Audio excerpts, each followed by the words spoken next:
Tudo bom? Primeiro ano da Escola Jardim do Éden. Vamos para mais uma aula de Química sobre propriedades periódicas. Aqui a gente vai ter a aula número 3, ok? Então vamos lá. São aquelas que variam em intervalos regulares em função do número atômico. Então essa é a definição de propriedades periódicas, ou seja, elas vão variar em um certo período, ok? Então você vai entender já já, você não entendeu ainda.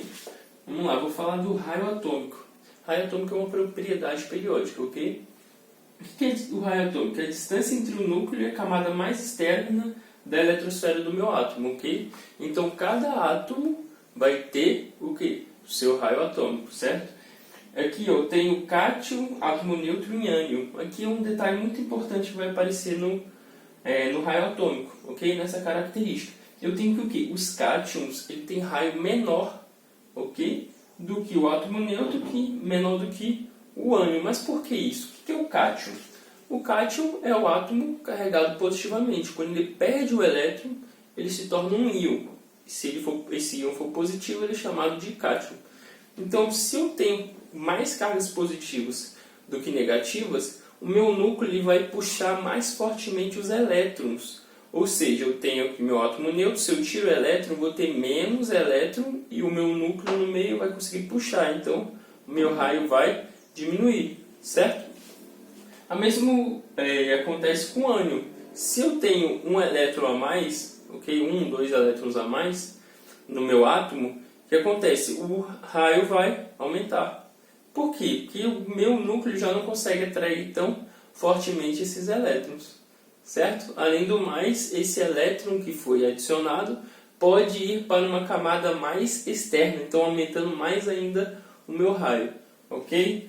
Então, aqui, ó, o que são essas setas aqui, ó, que você colocou, professor? Então, isso aqui mostra para onde o raio atômico cresce.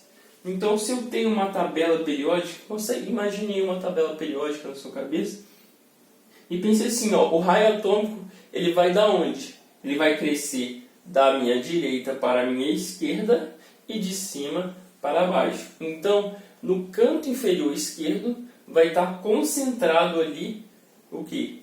O maior número de átomos com raio atômico grande, ok? Então, nessa região aqui embaixo, no canto inferior esquerdo, nós temos uma quantidade de átomos com os maiores raios atômicos, ok? Vamos para energia de ionização.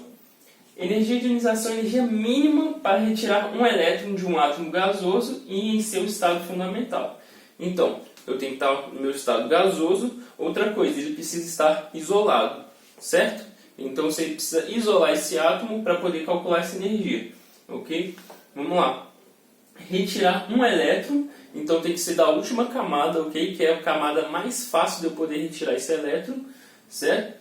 E em seu estado fundamental. O que é estado fundamental? Estado fundamental é aquele estado de menor energia do meu átomo, certo? Então todos os meus elétrons vão estar em níveis de energia com mais baixa energia. Então vão estar no nível de energia certo, ok? Porque no modelo de Bohr, você já viu, o que acontece? Ele pode fazer transições, ok? Os meus elétrons podem mudar de camadas, então eles vão sair do estado fundamental deles, ok? Nesse caso, eles têm que estar no estado fundamental.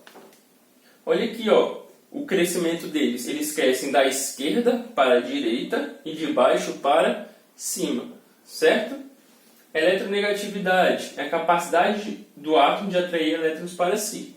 E aqui, ó, veja que a ordem de crescimento aqui, ó, é a mesma. Então ele vai crescer da esquerda para a direita e de baixo para cima. Eles estão interligados de alguma forma, energia de ionização e eletronegatividade. Por quê? Pense o seguinte aqui. Se um átomo é muito eletronegativo, o que significa? Que ele quer muitos elétrons para ele. Não é mesmo? Se ele tem a capacidade, quanto maior a capacidade de atração que eu tenho dos elétrons, mais fácil eu ficar com esses elétrons. Faz sentido, não faz? E aqui, a energia mínima para retirar um elétron do átomo, certo? Então, se eu tenho um átomo aqui que quer muitos elétrons, né, que ele puxa mais facilmente os elétrons, atrai mais facilmente, vai ser mais difícil eu retirar. Faz sentido, né? Então, aqui, ó, eles têm que estar na mesma ordem de crescimento mesmo. Porque quanto mais eletronegativo, então quanto mais essa região, maior é a energia de ionização. Certo? Existem só esses três aqui, ó. Essas três propriedades periódicas? Não. Existem, por exemplo, a afinidade eletrônica, que é meio parecido aqui com a energia de ionização, né? No sentido que na energia de ionização a gente tem energia para retirar, né? E na eletroafinidade a gente tem energia envolvida no recebimento de um elétron. Porque a gente tem a eletropositividade, que é o contrário da eletronegatividade.